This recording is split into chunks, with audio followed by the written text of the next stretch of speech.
Hey Jeff, this is a little tutorial to show you how to use a few of these routing possibilities in the Logic ES2. So the most important thing is this target. Target is the thing you're going to use up here. And so pitch 1 is going to control the pitch of this first one. Notice too, I'm using this pretty clean preset. I just made a preset where I turned all this stuff off. I only have this one on. I don't have the filter on, don't have the other stuff on. So just a sine wave. And the sine wave sounds like this. Let's play with this off. Now what I'm going to do is I'm going to control the pitch of it. And the way I'm going to do it is I'm going to use an LFO. So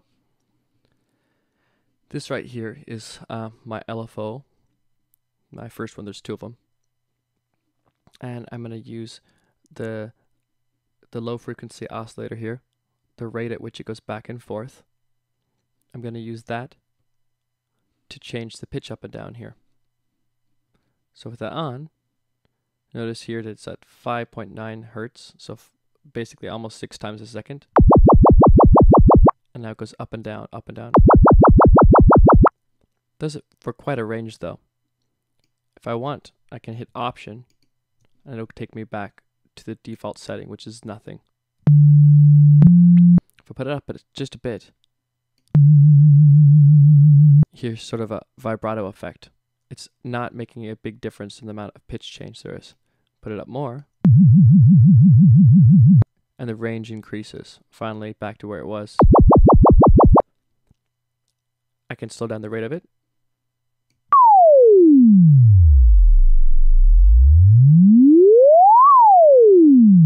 Notice it starts from the top. Now,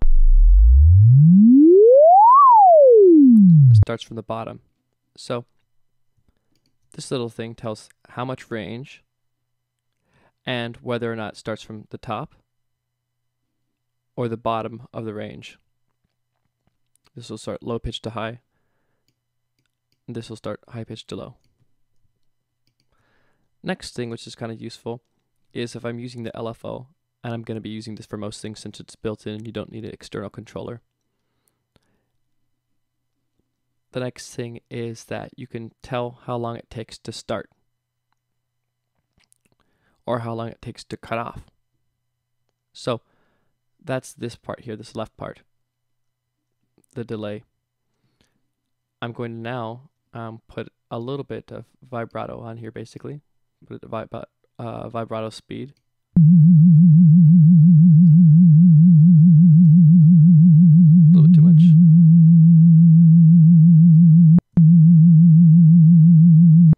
Okay. Now what I'm going to do is I'm going to take the delay and put it up. So it doesn't start doing the modulation. The LFO doesn't start until 1600 milliseconds later, or about a second and a half later. I'm going to make the amount of variation in pitch more pronounced so it's easier to tell. Oh, sorry about that.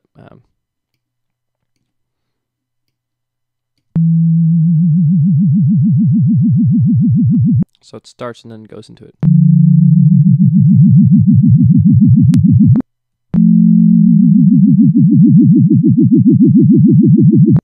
I could also do the opposite. I could put it way down here.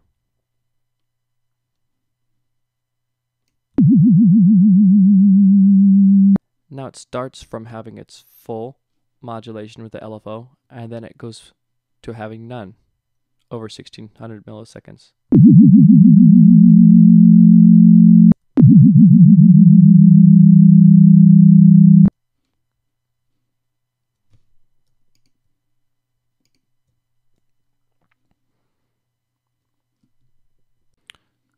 So the next thing you can do is you can add a second element here where it says via,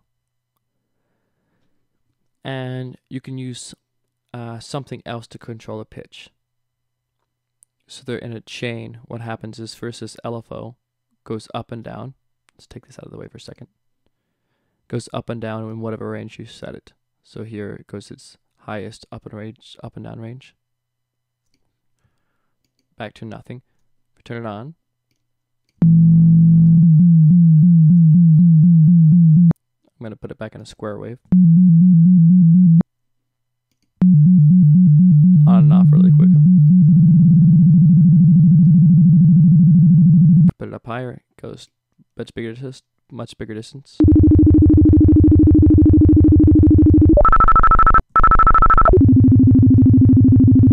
That's fine for now.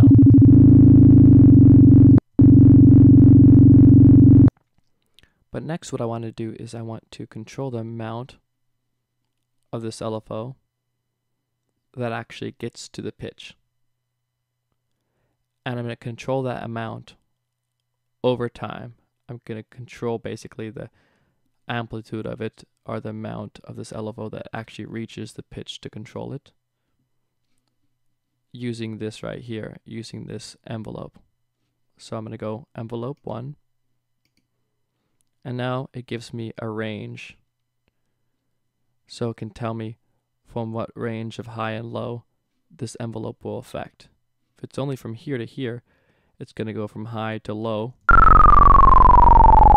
but not very low. So notice the envelope is being applied to the pitch changes, but over a range of pitch.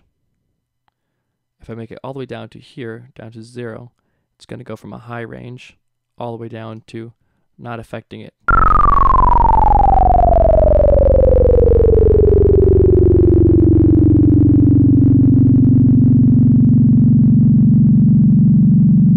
Or barely affecting it.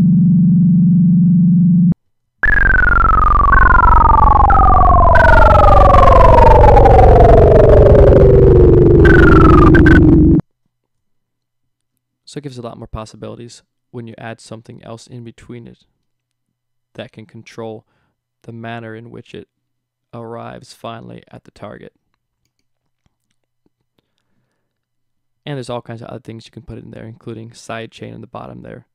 So you can connect other plugins and things to it. The input of other plugins can be used to control the amount of LFO applied to the pitch, or applied to whatever the target happens to be. So the top is the target, whatever you go into control. The bottom is what's controlling that thing, the main controller. And the middle is the thing that changes how much of the source gets to the target, or changes how it gets to the target. So the source goes to the target by way of whatever is in here. Many times that'll be like an envelope